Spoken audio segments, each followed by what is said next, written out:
Please let me be free. Please let me be free. Freedom. We thank you all for coming from far and wide this day as we mourn the loss of our father, Robert LaVoy Finicum. Through this tragedy, we find hope and peace as we build stronger as a family unit in forgiveness, love, and loyalty.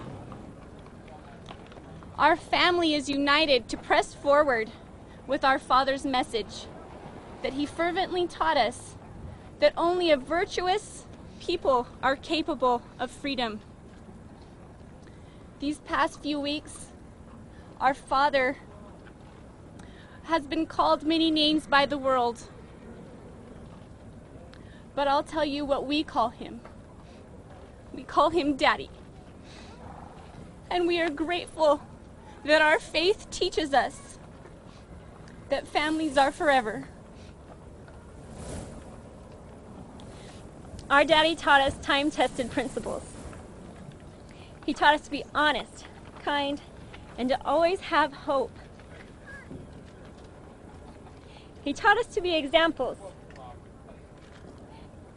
He taught us by his example to have self-discipline and daily diligence and how to conduct our lives as good citizens.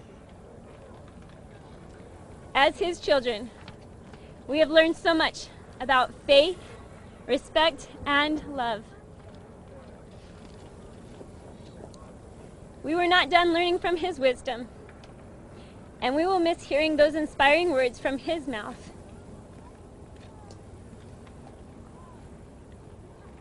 Our dad was an honest man and believed passionately in the rule of law. He was an inspiring teacher. Many believe that while on the refuge in Oregon, he spent his time covered up by a blue tarp, defending that outpost at gunpoint. That is a false narrative. I was there.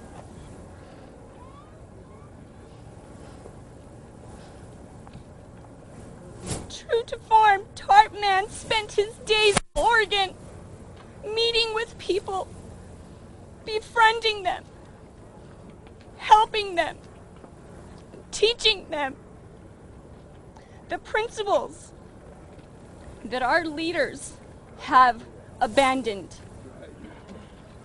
Many are grateful that he came because he gave them hope.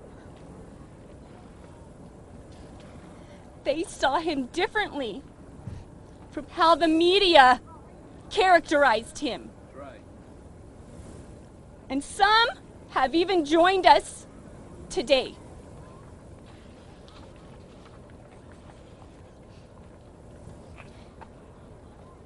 For many years, Western state ranchers have respected our father for his leadership in defending their long struggle to keep their way of life sacred, to stand against government overreach and defend their rights.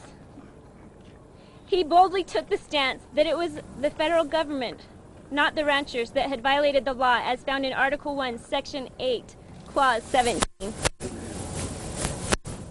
In the tradition of Patrick Henry, liberty was worth more than life. Our father's teachings are preserved on our website, onecowboystandforfreedom.com. We urge everyone to learn more about what our dad believes.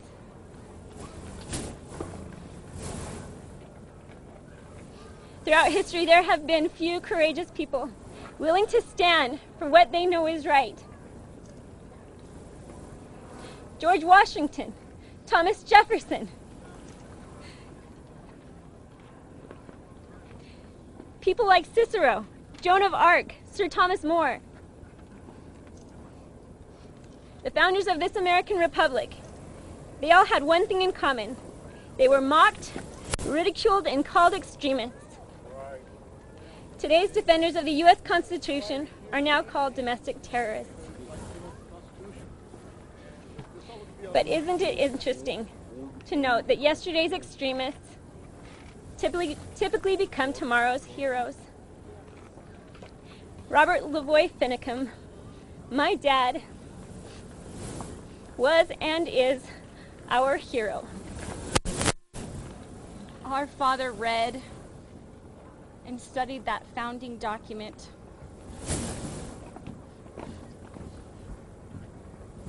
He sincerely believed that he was following the rule of law, and that it was the federal government that was violating it. And we agree with him. We also agree with Thomas Jefferson, who once said, "When governments fear the people, there's liberty. When the people fear the government, there's tyranny." But few remember the rest of that famous quote. The strongest reason for the people to retain the right to keep and bear arms is, as at last resort, to protect themselves against the tyranny of government. Yeah.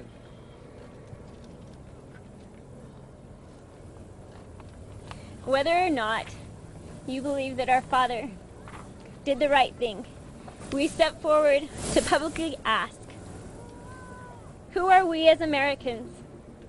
Who are we as human beings? Do we now believe that mere words justify the use of deadly force? Do we believe that peaceful actions justify the use of deadly force? Do we believe that 2 hands up in surrender justifies the use of deadly force? And do we believe that following the rule of law, the U.S. Constitution, justifies the use of deadly force? If we do, then where is liberty? Where is it? Today, many questions are being asked, and many questions are left unanswered about our father's wrongful death. We don't want the media's biased. We don't want the FBI's bias. We want the truth. Yes.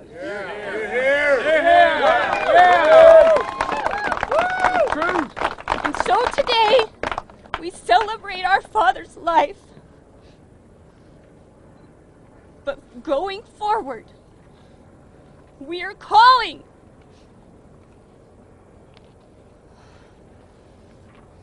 for a private, independent investigation to find out exactly what happened to our dad in an ambush at a lonely, desolate stretch of highway in the dead of winter in eastern Oregon. Murder. We as a family want to thank you. We thank you for coming. We thank so many people who have come far and wide and for the support worldwide. The love that you're pouring out to our family. The support you are giving us. We're thankful for you coming and hearing. And we urge you to study. Study out in your heart and your mind. Where is truth? What is it? And what is liberty? Again, we thank you, and that's all we have to say.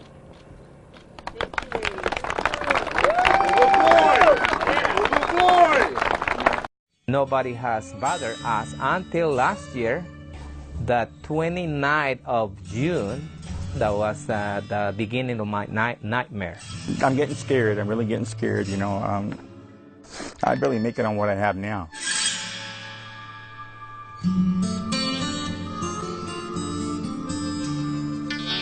This desolate patch of desert on the outskirts of Los Angeles County is known as the Antelope Valley. Few people want to live here, and the collection of rugged individualists who do are being chased away by what the county officials call nuisance abatement teams.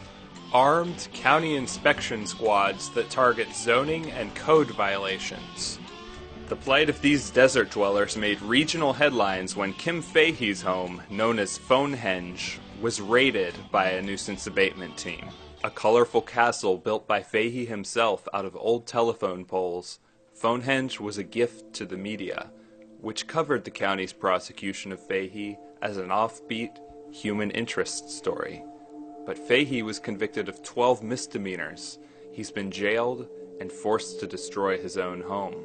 So have many other valley property owners targeted by the county's code enforcement forces, and many of these folks have even fewer resources than Fahey. This guy had this property for sale for a good price. So I came out here and looked at it and said, wow, this is pretty cool. Joey Gallo is a retired Army veteran who served during the Vietnam era. Last year, the county began performing unannounced inspections on his property. Government came out and they told me that my bushes and stuff out here had to be cut back. I said, okay, no problem. Gallo says he cooperated with the county, clearing brush, then moving a shed, then getting rid of his motorhome. Finally, the county made a demand that shocked him. They told me, you have to get off the property. I said, I get off the property. He says, well, yeah, you can't live here. Gallo says county officials told him that neighbors, whom they would not identify, had complained about unsightly structures on his property. He could keep his land, they told him, but would not be allowed to live on it. I looked at them and I said, well, for what? My closest neighbor is like a half a mile away. We're not living in Beverly Hills here. This is my home. All of a sudden, I got police at my front door, bulletproof vests, guns, and then they surrounded the place. Everything I worked for, was like just melting away from me. I don't know where I'm going to go. I really don't. Miles from Gallo, in a remote corner of the Antelope Valley, Oscar Castaneda has also been ordered to destroy his own property. Castaneda is a mechanic and a Seventh-day Adventist preacher, and he also happens to own the church where the movies Kill Bill 1 and 2 were shot. Like many of the residents here, Castaneda and his wife grow their own food, supply their own power with solar panels, and their own water from a well. Their green energy lifestyle is a choice, not subsidized by the government. As a member of the Seventh-day Adventist Church, we believe in living independent of the city, living by yourself. Castaneda lived in the desert for 22 years without any help from or problems with the government. That changed last year. The city and some other cars drew right into my property. They said that they were here to help me. And I don't know in which way they are helping me. The government officials, who had entered without a warrant, left after taking pictures, says Castaneda. But this was the first of many visits. If you don't know the rights, you don't have any. So when they came the first time, the second time, the third time, and the fourth time, I didn't know that I had to ask them for a warrant. Members of the nuisance abatement team began pointing out compliance problems, too many vehicles on the property, improper water tank, and so on. All of these, the county said to him, are a nuisance and a danger to his neighbors. Right here, going looking north, there is no neighbor. There are 1 and 2 abandoned houses. I don't have no neighbors over here, let's say 10 miles, and no neighbors over here, another 10 miles. So I'm living in the middle of nowhere, okay, and I'm not bothering anyone. The county ordered Castaneda to get a building permit to keep his home on the property, but will not issue a permit unless he connects to the county's power grid and drills a new water well. Between $75,000 and $100,000 to bring the electricity to my lot. The only way I have is move out of here. As a matter of fact, I already started doing that. Castaneda and Gallo are only 2 of many such targets of Los Angeles County's nuisance abatement teams, which were commissioned in 2006 by County Supervisor Mike Antonovich. But the county's heavy-handed tactics are beginning to spur resistance. The story of the Nat raids was told by LA Weekly reporter Mars Melnikoff recently. They're picking on people who are the most defenseless and have the least resources, and also a lot of the time are most unknowledgeable about their rights. A group called the Antelope Valley Truckers Organization is fighting back against the county. You people are the majority. It's we the people. Stand up for your shit. At this meeting, several attendees had horror stories about encounters with the county. They had flak jackets on, sidearms, taser guns, M16s, paintball guns. I lost $2,500 of income because they said that my mobile homes were illegal. This is intimidation. This is domestic terrorists. This is trespassing. They said that we had to get rid of everything we have. They pointed to the dirt and said, see that ground right there? We want your whole place to look like that. But why is the county intent on driving these loners, who rely on themselves and seemingly affect nobody, out of this desert?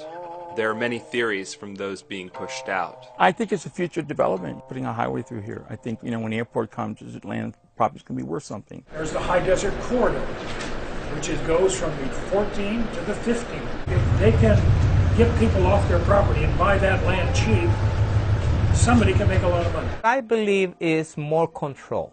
If they have you living in one place, they can control you better. Clearing way for an airport or a highway, making plans for housing developments, maybe high-speed rail. This video from the county's Department of Regional Planning contains lengthy descriptions of process, but no insight about the government's goal for land it has cleared of residents. Gathering community members at 4 different locations across the valley, we first created a common vision for the future. But to get some real answers, we had to ask the county officials themselves. Unfortunately, our interview requests were turned down by County Supervisor Mike Antonovich, Deputy District Attorney David Campbell, the Los Angeles County Planning Department, the LA County Department of Public Works, and the Antelope Valley Department of Regional Planning. So, we decided to attend a County Board of Supervisors meeting to ask Mike Antonovich why these individuals are being forced from their homes. We had made a few requests to talk with Mr. Antonovich to no avail, so that's why I'm here, just to ask a few questions and hopefully get a few answers. We want to know how using nuisance abatement teams to force Antelope Valley residents to destroy their houses and vacate their properties is in the public interest. And that's directed at Mr. Antonovich. Perhaps I can clarify that the time for public comment doesn't require responses. We were informed that Antonovich was not required to respond in this public venue, and at the conclusion of the time, Antonovich simply requested written record of the questions and said he would get back to us. Afterwards, we were approached by Antonovich's press secretary, Tony Bell, who refused to comment on camera, but said that the county is simply responding to code violation complaints from neighbors in the area, and any speculation about redevelopment is purely a conspiracy theory. Meanwhile, for a purpose that nobody knows, the county continues driving away the few people who still want to live there. Anything not covered in the area plan is covered by the countywide general plan. If the general plan is like a house with all the basic rooms, an area plan is like an addition to a house. It adds additional value for some residents, but could not stand alone from the main house. People showed us where the key centers of activity were, what areas were right for what kinds of development, and what places should be preserved. The public can still provide input at every step of the way, so please stay tuned.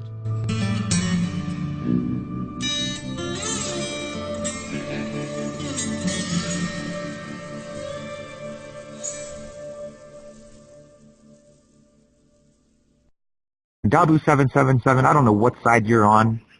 I don't know why you have all these stupid little conspiracy theories, but they're all bullshit. I'm here firsthand experiencing what's going on. And they cut off all our communications. They cut all our personal cell phones. They cut all the data. They took away the ability to call out. And for at the moment, for the longest time, the only people were allowed to call in, and we couldn't make calls out. And then, of course, they made some stupid excuse at that point well, we tried to call you and we could never get in touch with you, so we just had to cut off all your phones completely, and we gave you our communications, and I've been trying to outsmart them. I have been outsmarting them, and I've been getting these communications out. And they're probably scratching their heads trying to figure out how the hell I'm doing this, but I'm going to keep them wondering, because it's funny. They call me the tech guy for nothing, right? I know a lot of people were questioning that talent release form. And unfortunately, it looked pretty weird, me signing this talent release form right in front of the camera like that. But what that was is that any journalist, which he's creating a documentary, it's probably going to be released in a year or something, but he wanted the talent release forms to protect his right, I guess, so we don't sue him. So that's what that was, is that we gave him permission to use the video and audio in his documentation that's coming in a year. And you can actually just Google talent release form in Google, and you'll see exactly what that is. I mean, it's common. It should be common sense or common knowledge among any media people. But a lot of people are trying to turn that into a big giant conspiracy, like, oh, these are crisis actors. No, I mean, I'm pretty real. I came from Ohio, just your average Joe. You know, tired of this corruption going on, and I'm just trying to do something to make a change. I know a lot of people might not agree with how I'm doing it, but at least I am trying. And I think I deserve credit for trying. So I'm not quite sure how this is all going to play out. And grab Texas Attorney General Greg Abbott saying he's about ready to raise a come and take it flag to tell the feds to stay out of Texas. Attorney General Abbott joins us. Good evening, sir. Good evening, Greta. All right, so I have your letter here that you wrote to the Bureau of Land Management. So what's the story? Well, Greta, this is alarming and disturbing because private property owners in Texas have owned this land that butts up against the Red River for generations, and they've cultivated and they've produced off of it. And now, seemingly out of the blue, the federal government is coming in and trying to seemingly stake a claim to what we think is private property owned by Texans.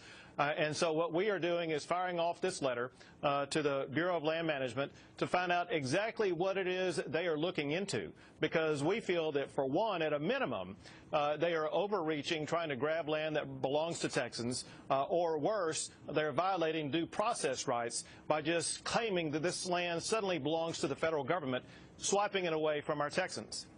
Well, apparently you're not the only one who doesn't like that. Wendy Davis, who is your opponent in the race for governor, her communications director released this statement which says, Wendy Davis strongly opposes any potential seizure of private property from Texans by the Bureau of Land Management. So it seems almost good, at least universal between the two of you headed to fighting over the job as governor. You both don't like this.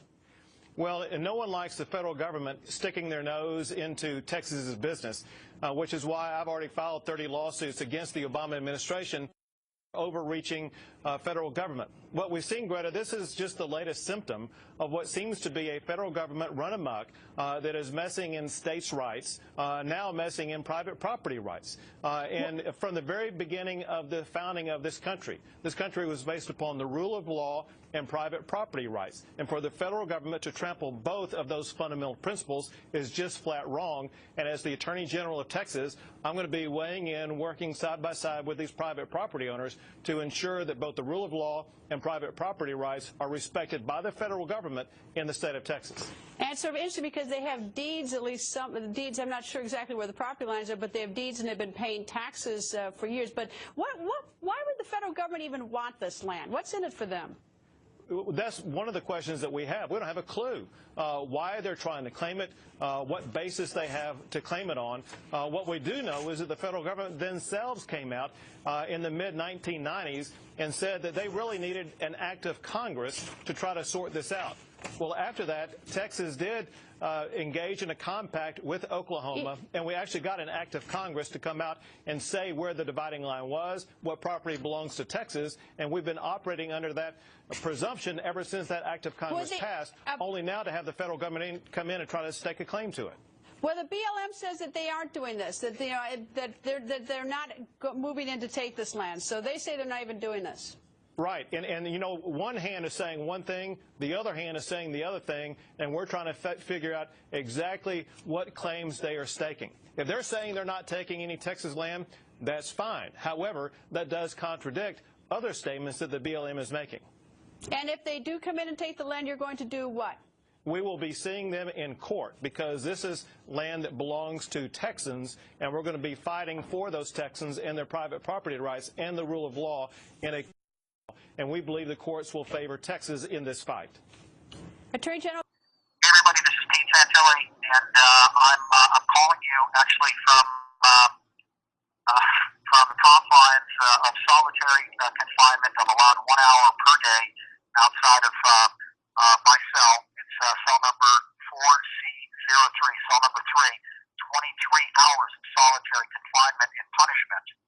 As you all know, the area that is now known as Camp Finicum was occupied by protesters that have been since indicted. But the reason why I have been indicted and incarcerated and held against my will without any pretrial release, I became aware of one of the biggest frauds being perpetrated upon the American people by our U.S. government, unfortunately. Confidential sources have revealed to me documentation which exposed corruption, conspiracy to run ranchers such as the Ammon family off of their land, loggers, miners, Native Americans.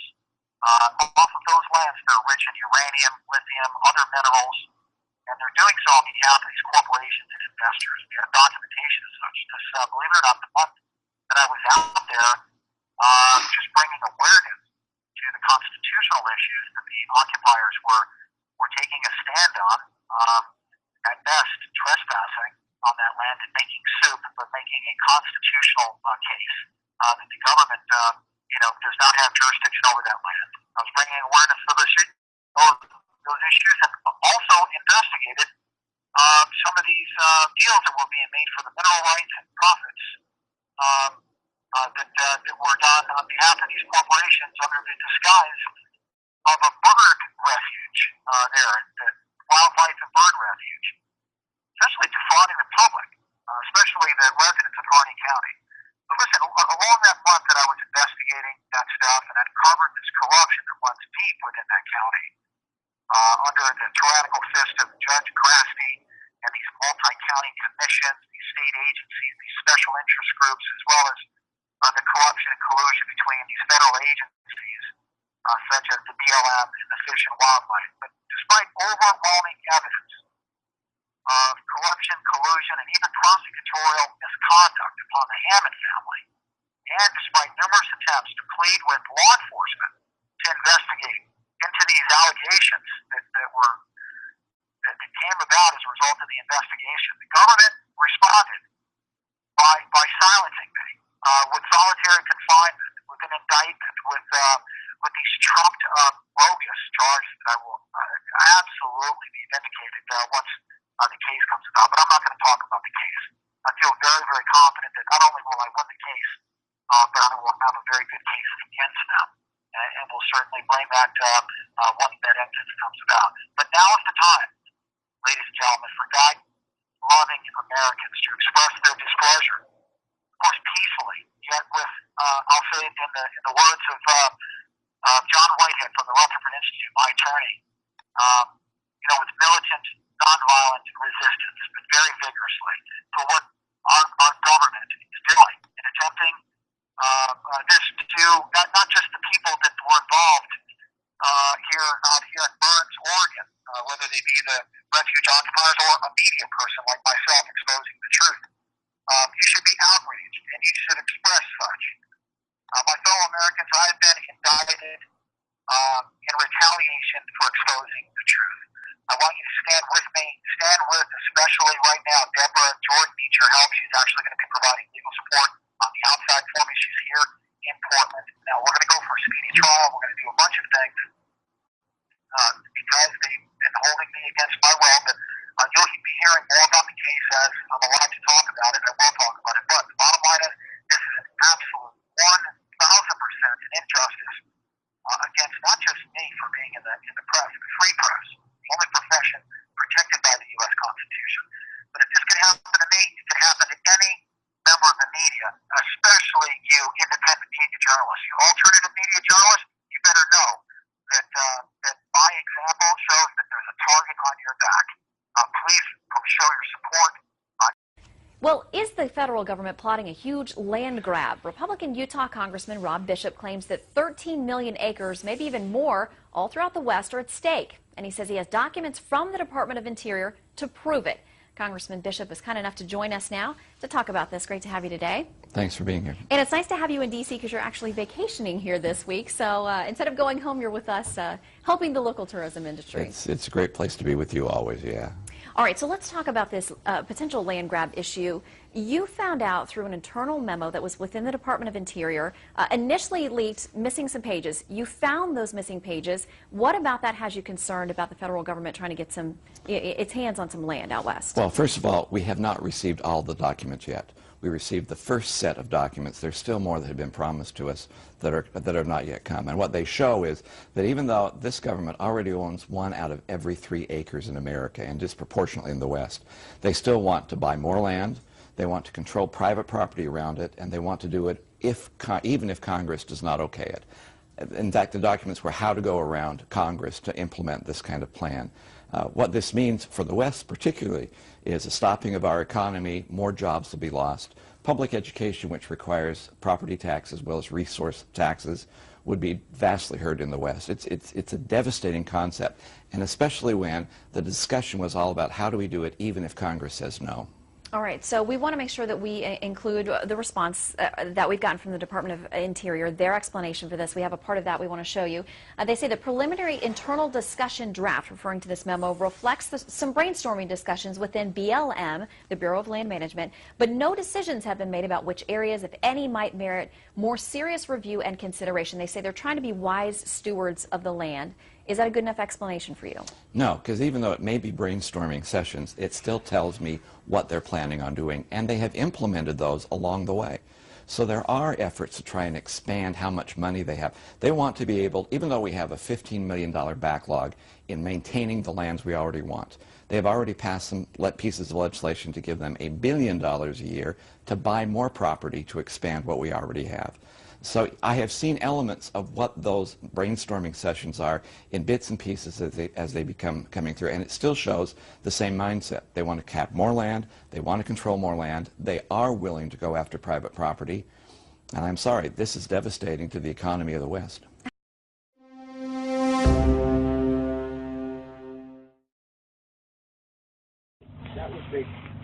All right, good afternoon again, America. So, you can see here we got Camp Finicum going, and we just got done talking with the FBI, and they said they're going to press more charges on me, David Fry, and Jeff because we are fortifying, and they consider fortifying a crime. So, you know, if you put up little barracks, you know, little things like that, it's called fortifying. And you know what?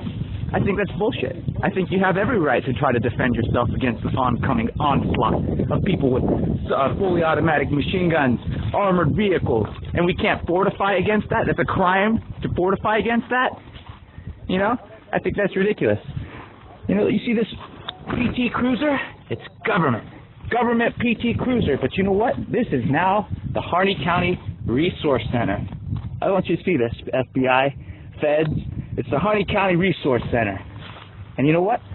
We're going to use every resource we have here. And I think we have every right to do that, you know? Tired of you guys telling us what we can and can't do. Fortifying, you say. It's stupid. Making it illegal to make fortifying or for barracks. I can't believe it. Just outrage. I'm outraged right now. And so here we are, you know, we're just cruising along, and I want the FBI to see this, you know. I want the FBI to see this because this is how I want to say screw you, piss off your little charges. You see this? It's a U.S. government vehicle. You see that? It's a U.S. government vehicle, and I think I'm going to take it on a little joyride, you know? Yeah. Yeah, let's start this baby up. Now you got another charge on me, FBI. I am driving your vehicle. You see this? I'm driving your vehicle right now. You're going to put another charge on me. Here's another charge for you. driving a U.S. vehicle without permission. This is what I think of you guys. Maybe I should do a little donut in this, huh? Yeah! That's what I think of you people. Fuck your charges. I'm gonna do what I got to protect myself. Fortify or what? Anything. I don't want to do it. Because why? Because we're patriots. We're Americans. We're constitutionalists. We defend and uphold freedom. You understand that? We uphold the Constitution. And you guys murdered LaVoy Finicum, and we're pissed. Show your support, even if it's just writing a few words of encouragement, because those individuals have stood up. You know, they're standing in the gap for the rest of us, folks. And if you haven't recognized that by now, there's something wrong with you. So everybody can get a stamp, can write a letter, and send it to those who are standing in the gap for us. Words of encouragement, prayer, whatever it may be. As government grows, so does frustration with government agencies that overstep their roles and push agendas that no longer serve the public interest.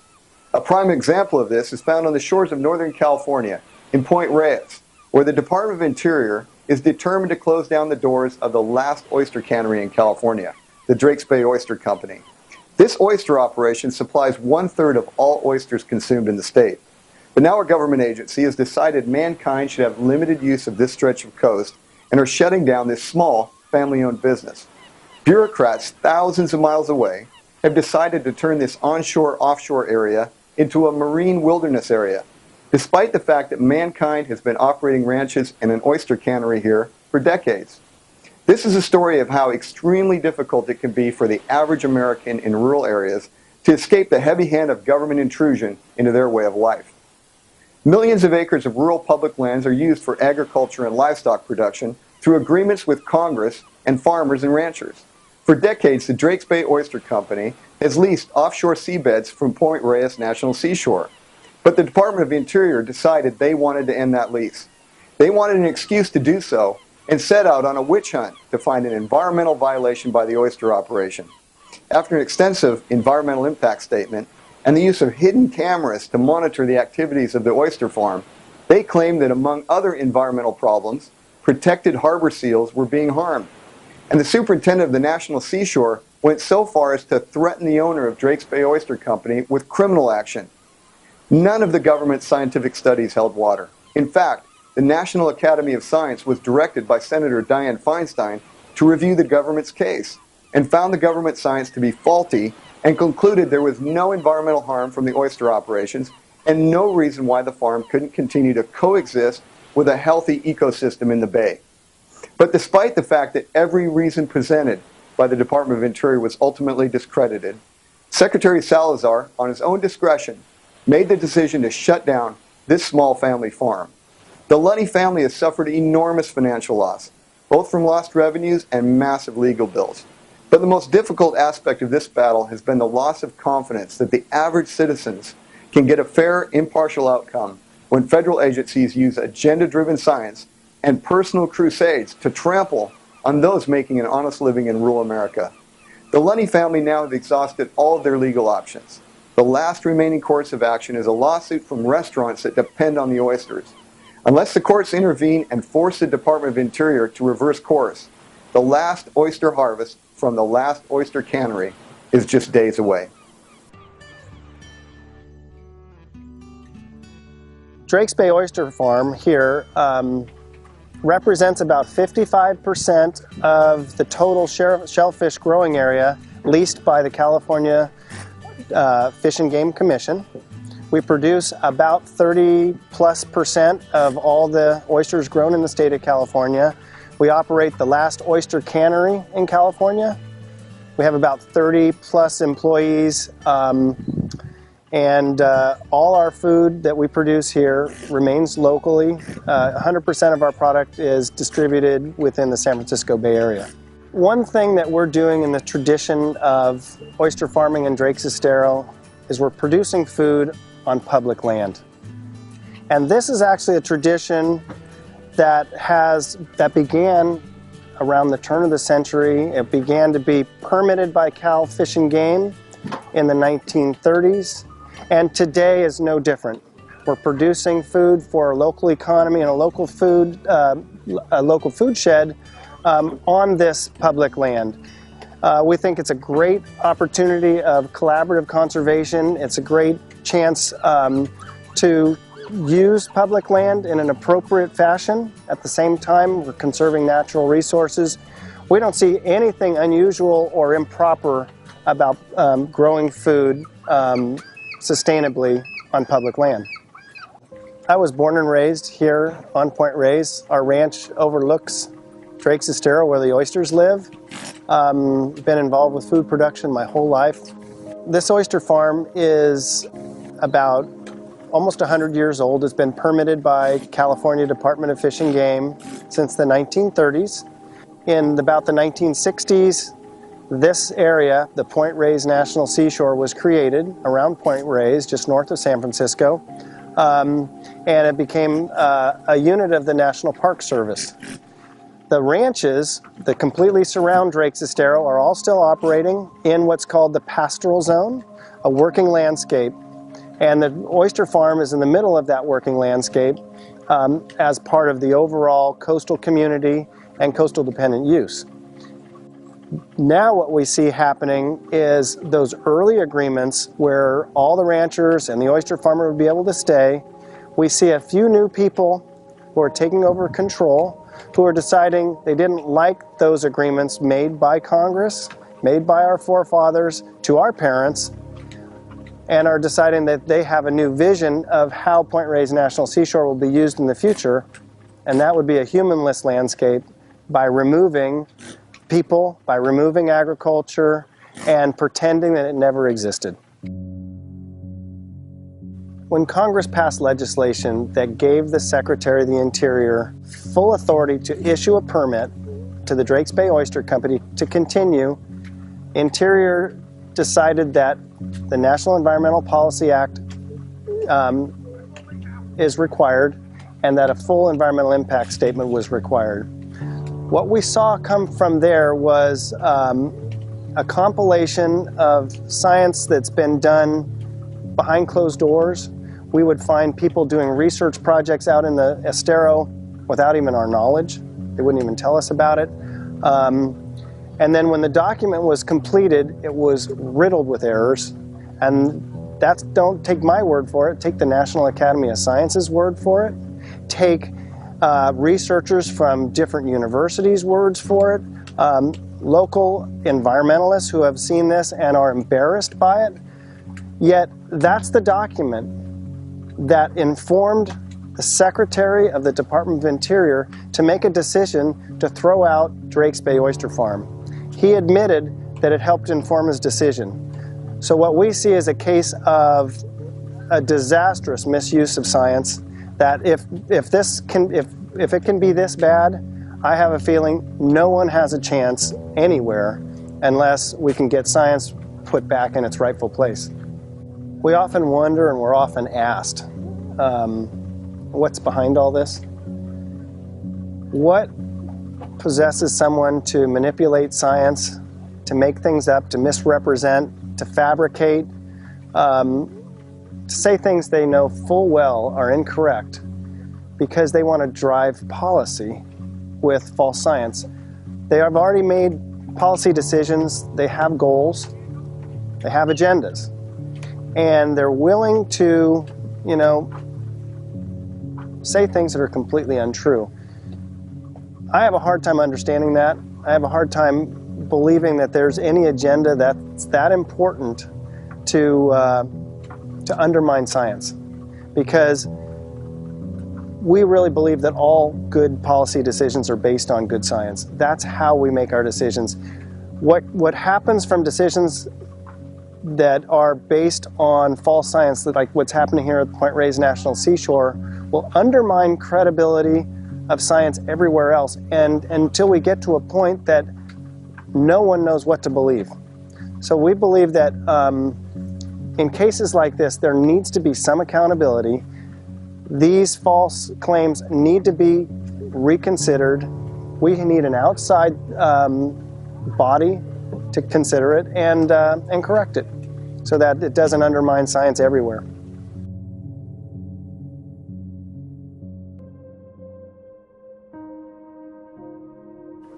If the Park Service is successful in evicting this historic use, the result will be huge damage to our local economy, because we right now bring in about 50,000 visitors a year that come to the farm. Well, they shop in our local shops, they go to our local restaurants, they go to our bed and breakfast. So locally it's a big impact. But even on a broader sense, we have the national trade deficit, the balance of trade for seafood is the worst trade deficit of anything, second just to oil. There's almost a $10 billion seafood trade deficit. We can't even come close to producing enough shellfish domestically to meet domestic demand. So we're already shipping in from overseas. So all this food that we produce in Drake's Estero is going to have to be replaced from usually Asia. A lot of it will come from Korea. And so we really have what's going to happen is it's going to increase prices to local restaurants. It's also going to reduce food safety, quality. There'll be a lot of things that are going to take a hit. The one thing that concerns me is what's happening here affects so many people. It affects all our staff. 30 people, 30 families are going to lose their income. Half of those people are going to lose their homes. They live on the farm. They're highly skilled. They're sophisticated in what they do. In the last oyster cannery in California, where are they going to take the skill? Where are they going to move to?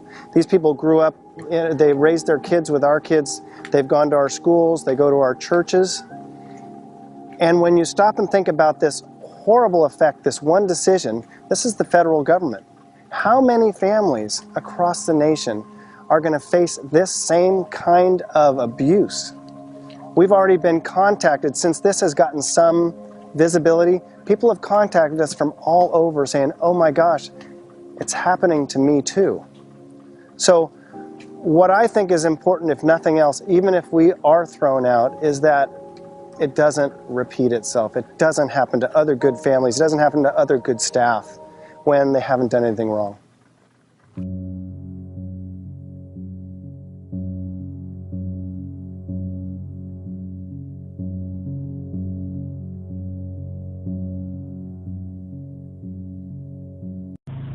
Well, this is day 13 of our false imprisonment at Camp Finicum. And I just wanted to say hello to everybody and thank you so much for all your prayers and for your support. We appreciate it tremendously. Thanks a lot. We got word that Cliven Bundy is going to be in Burns on Thursday, and hopefully he'll get tons of support there. And we also heard that, I mean, if you look at the transcripts of Ammon Bundy, he has never said not, or that we should stand down here. He said, if you look at the transcript, he's actually telling the federal government to leave and the other powers to leave. When we talk to the FBI on the phone, they tell us that they can't drop the charges, that it has to go through a process. That's possible, and the FBI just keeps lying to us because they want to make us give up. You don't give up on what's right. We're right. We got the sheriff from Milwaukee, Wisconsin, David Clark, that's asking for the FBI to stand down. Yes, he's in support of us. He's in support of the occupation. He said that he's tired of fighting the federal government, and now is the time to take care of this because they're just getting stronger and worse. So we do have good people standing up, but we need help. So help those people that are standing up. The more people stand, the more power we have. Power in numbers. We the people means all of us. We can stop this tyrannical government. The saying that evil can only exist if good men do nothing. Well, we're doing something, and women. We're doing something, and we need everyone to do something. This is the time to take this country back. We need to bring God back and our Constitution back so that we can live free and prosper. The government hasn't done anything to help us. They brought the economy to the crapper. They're helping Planned Parenthood abort babies, and that's murder. That's murder. Why do these people want to murder people so bad? So they can have complete control over you. Now, if it's this bad now, what's it going to be in 10 years? Please, help us get this word out and stand strong. Force their hand to back down. It can happen. That's the miracle that's coming through Yah.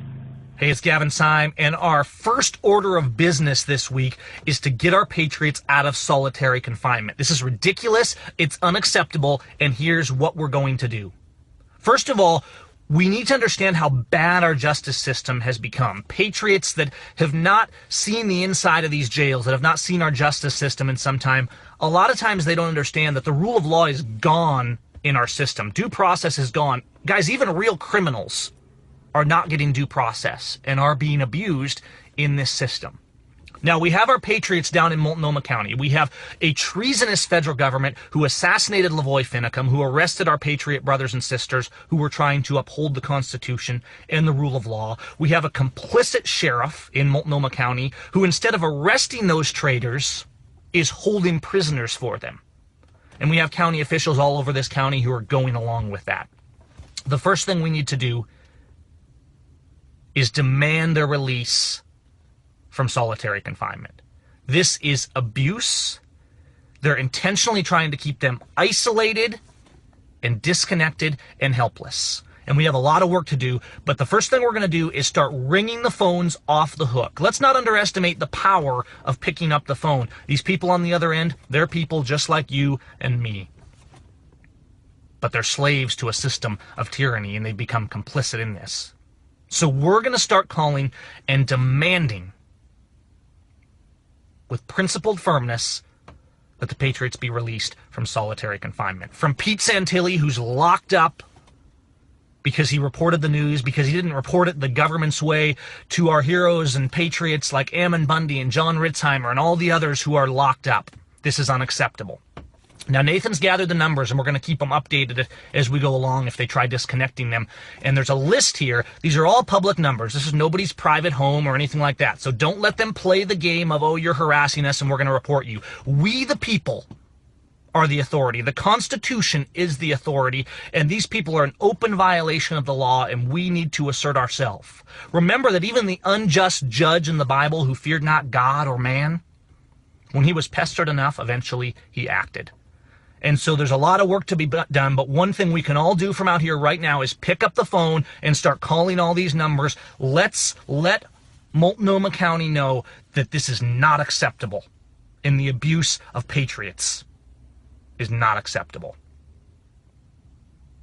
So start calling. Assume you're being recorded. Be principled. No threats, no vulgarities, nothing like that. Let's just get the word out, share this everywhere, and let's make every phone in Multnomah County be ringing off the hook. Let's let our patriot brothers and sisters who are being abused, not just in Oregon, but all over this country. Let's let them know that they're not forgotten. We don't leave our own behind, and we don't forget our own, and let's get to work to start restoring liberty. And what we can do may feel small to us, but we have our voice, we have our action, we have our appeal to heaven, and we can start putting it to work. All right, let's get those phones ringing. Just let me tell you what happened to me this morning. I got a knock on the door, and it was the Gresham Portland Police Department, and they were telling me that the vehicle that I have parked in the parking lot here at the hotel had been reported as stolen. So I was really surprised seeing that I had called Enterprise yesterday, spoke with them, got everything up to date, as I always do once a week, as we have done since we've been here. And everything was good. Everything was good to go. We even talked about doing a monthly rate. So you guys can only imagine how surprised I was when they told me that Enterprise had reported the vehicle as stolen. Now, I called Enterprise immediately because I was alarmed, and what happens is they tell me that an FBI agent from Central Oregon phoned them and told them that Pete Santilli had been incarcerated on conspiracy charges since January the 26th, and that 2 unauthorized women were planning a trip in that vehicle from Portland to Burns, Oregon, where there was a a situation, ongoing situation of people occupying a wildlife refuge there. So they gave the enterprise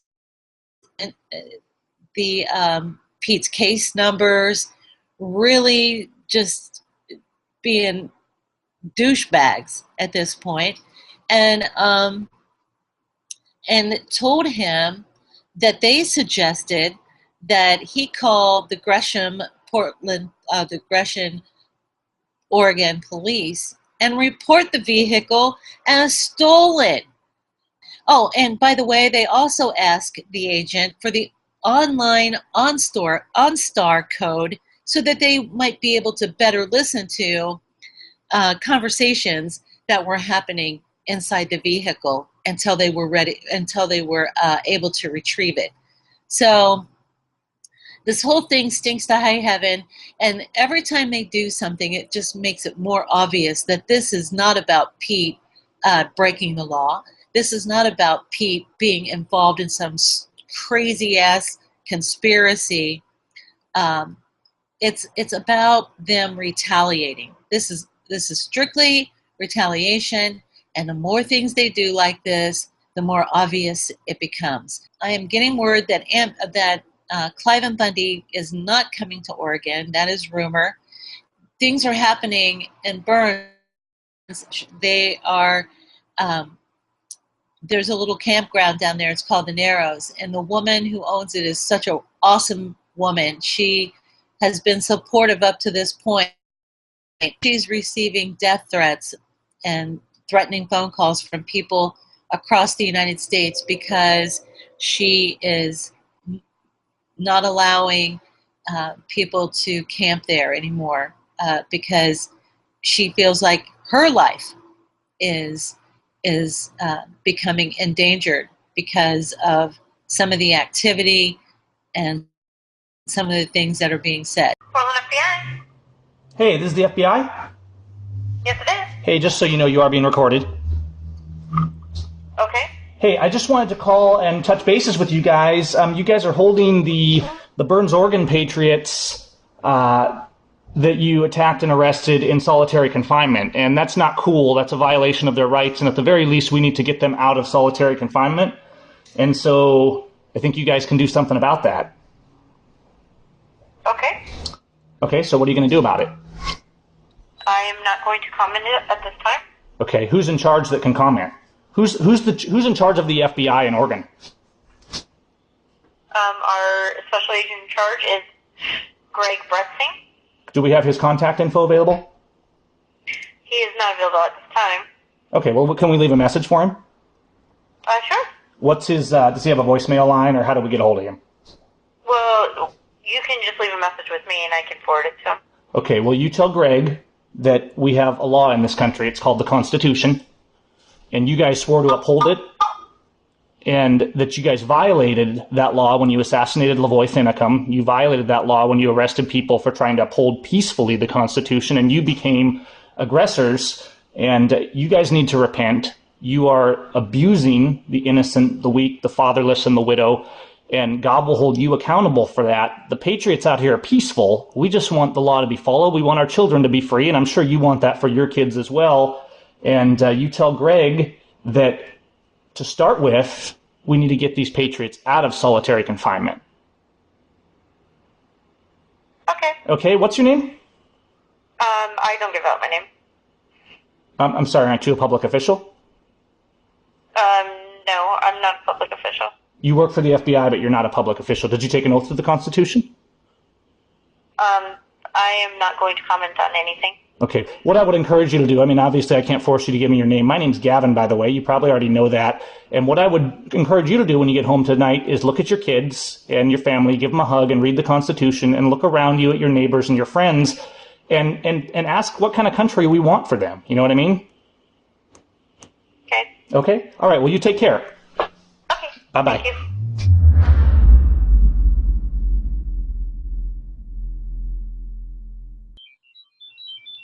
Everybody, Pete Santilli here. Today is February 9th. I just got the disturbing news, a couple of bits of news that should irk each and every one of you. Now listen, remember what I'm saying here, okay? Always remember what I'm saying. Now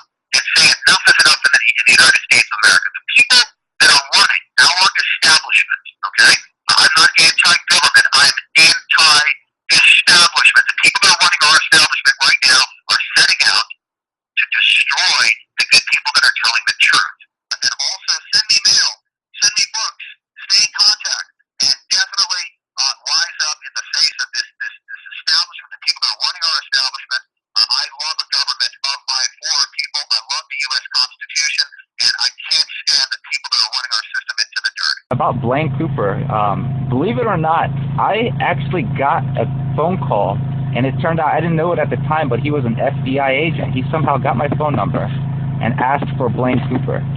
And Blaine was in his little SUV, and I handed the phone over to him, and they had a conversation. And after they were done, he handed me the phone back, and I walked to the cafeteria where they called it the barracks. And from there, Blaine was gone. He left. He drove away after that. I think he called some people up or something, and we had this meeting. All the people that were left, stayed behind or whatnot, were told the FBI it was done by this guy with this hat. He was wearing this little hat, like Picasso hat or something. And Anthony Bosworth. Well, Anthony. Well, we don't. Are you sure? Yeah. Okay. From the Coalition of Western States. Yeah. Okay, so that's Anthony Bosworth was telling us that we have this. The way he described it, it sounded weird. He's saying we had this choice to leave, and the FBI were letting people go at the checkpoints. They had checkpoints up. One guy spotted already like 20 convoys of military, not military, but armored vehicles. So we know they were there. We know they were around, and he was saying that they're letting people through. And at that time, those rumors of people saying, all the other people who left previously, some were being arrested, blah, blah, blah. And so he's like, well, we'll have to have a vote and see, who wants to stay, who wants to go. And so they took a vote, and probably about a third, maybe half to a third of the people, or a third to the half of the people left. Of course, I didn't know who else was still outside. This is the people inside that cafeteria. And Sean and Sandy weren't even in the cafeteria. They're still on guard post, so they don't even know anything about what's going on. So we don't know about Blaine. Why? Maybe he didn't get any charges because he left early or something. But yeah, we don't really know. We heard he's on the run. Don't know. There's a lot of gossip. There's been gossip and rumors this entire event, so it's hard to determine what's true and what's not. So I try not to worry too much about Blaine because there's a lot of rumors. PPN, they're supposed to be the buffer zone.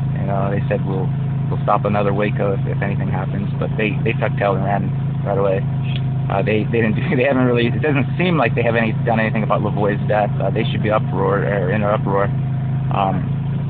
They just keep saying, "Oh, we're just going to leave for another battle or whatnot," or fight another day. And as far as our demands for the FBI is that they start listening to the Constitution. They start upholding their oath and fighting against, domestic and foreign terrorists. And right now our country is infiltrated by people who are doing things for selfish reasons and greed. The Clinton Foundation, stuff like that. So yeah, our demands. We want to be heard. We actually offered to leave here in peace. If they just dropped this, they keep saying it's just a small charge. So if it's such a small charge, why didn't they just drop it on Sean, and we would have left? But they don't. They want to keep trying to swing their hammer, and they can't back down at all. But they'll certainly let 5 terrorists go out of Guantanamo for a traitor. But they'll negotiate with terrorists, but they won't, not with patriots. We're just asking them to drop a simple charge on him, and we would have all left. But now we're all got charged. So now we're all stuck here because as soon as we leave, we're probably going to be stuck in prison with God knows how many other charges that they have waiting for us. So it's kind of a gamble to go out there, and it's risky.